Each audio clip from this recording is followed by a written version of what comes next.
গত রবিবার কালবৈশাখী ঝড় ও শিলাবৃষ্টিতে ক্ষয়ক্ষতি হয়েছিল গাজলের বিভিন্ন এলাকায়। মঙ্গলবার ক্ষতিগ্রস্ত এলাকা পরিদর্শন করে গাজলের বিধায়ক চিন্ময় দেব বর্মন। গত রবিবার সন্ধ্যা নাগাদ হঠাৎ করে গাজলের চাকনগর অঞ্চলের বিভিন্ন জায়গায় ঝোড়ো হাওয়া সহ শিলাবৃষ্টি হয়। ঝোড়ো হাওয়া ও শিলাবৃষ্টিতে ব্যাপকভাবে ক্ষতিগ্রস্ত হয় চাকনগর অঞ্চলের বিভিন্ন এলাকা। সবচেয়ে বেশি ক্ষতিগ্রস্ত হয় চাকনগর অঞ্চলের উত্তর মালিপাড়া এলাকা। সেই এলাকায় এদিন পরিদর্শনে যান গাজলের বিধায়ক চিন্ময় দেব বর্মন। তিনি এলাকা ঘুরে দেখে ক্ষতিগ্রস্ত মানুষদের সাথে কথা বলেন।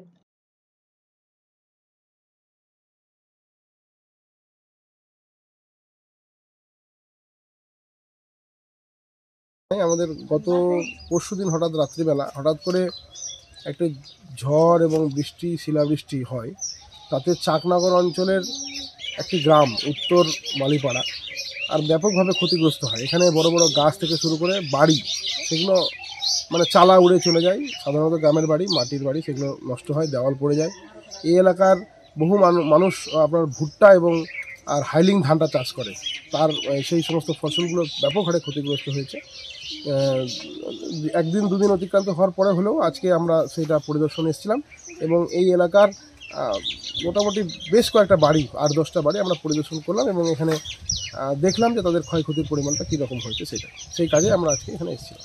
এই সময় তো এমসিসি চলছে। আশ্বাস বলতে আমি বিধায়ক উন্নয়ন তহবিল থেকে আমার তরফ থেকে তো নিশ্চয়ই কিছু করতে পারি, কিন্তু এই মুহূর্তে যেহেতু এমসিসি চলছে, আমি একজন জনপ্রতিনিধি, সেটাকে আমি লঙ্ঘন করতে পারি না। সেই জন্য আমি ওনাদেরকে আশ্বাস দিলাম যে আপনারা ভোট মিটে গেলে আমি আমার তরফ থেকে নিশ্চিতভাবে আর কিছু না কিছু ব্যবস্থা করব।